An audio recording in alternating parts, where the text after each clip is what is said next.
Welcome to new TV Telugu. Tollywood star నటులు విజయ్ దేవరకొండ, రష్మిక మందనల వివాహ వేడుకలు రాజస్థాన్లోని ఉదయపూర్లో ఘనంగా ప్రారంభమయ్యాయి.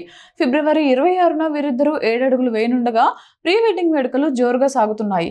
ఇందులో భాగంగా ఏర్పాటు చేసిన ఓ ఫ్యామిలీ క్రికెట్ టోర్నమెంట్ ప్రత్యేక ఆకర్షణగా నిలిచింది. ఈ వేడుకకు విరోష్ ప్రీమియర్ లీగ్ అని పేరు పెట్టారు. దీనికి సంబంధించిన ఫోటోను విజయ్ దేవరకొండ తన ఇన్స్టాగ్రామ్ స్టోరీస్ లో పంచుకున్నారు. ప్రత్యేకంగా తయారు చేయించిన జెండాలు, పథకాలు, జంట పేర్లు చెక్కిన మినీ క్రికెట్ బ్యాట్ తో ఈ టోర్నమెంట్ సందడిగా జరిగింది. పెళ్లి వేడుకలకు వచ్చిన కుటుంబ సభ్యులు, అతిథులు ఈ మ్యాచ్లలో పాల్గొన్నట్టు తెలుస్తోంది. ఒక మెడల్ పై వీరి పెళ్లి తేదీ అయిన 26/2/26 అని ముద్రించి ఉండడం గమనార్హం. ఈ క్రికెట్ టోర్నమెంట్ తో పాటు స్నేహితులతో కలిసి పూల్ వాలీబాల్, జపనీస్ తరహా డిన్నర్లు వంటి కార్యక్రమాలతో ఈ జంట పెళ్లికి ముందు ఆనందంగా గడుపుతోంది. ఆదివారం నాడు ఈ జంట తమ వివాహాన్ని అధికారికంగా ప్రకటించింది. తమకు అభిమానులు ప్రేమతో పెట్టిన విరోష్ అనే పేరునే తమ పెళ్లికి పెడుతున్నట్లు సోషల్ మీడియా వేదికగా వెల్లడించారు. మా కలయికకు మీరిచ్చిన విరోష్ అనే పేరునే పెడుతున్నాం.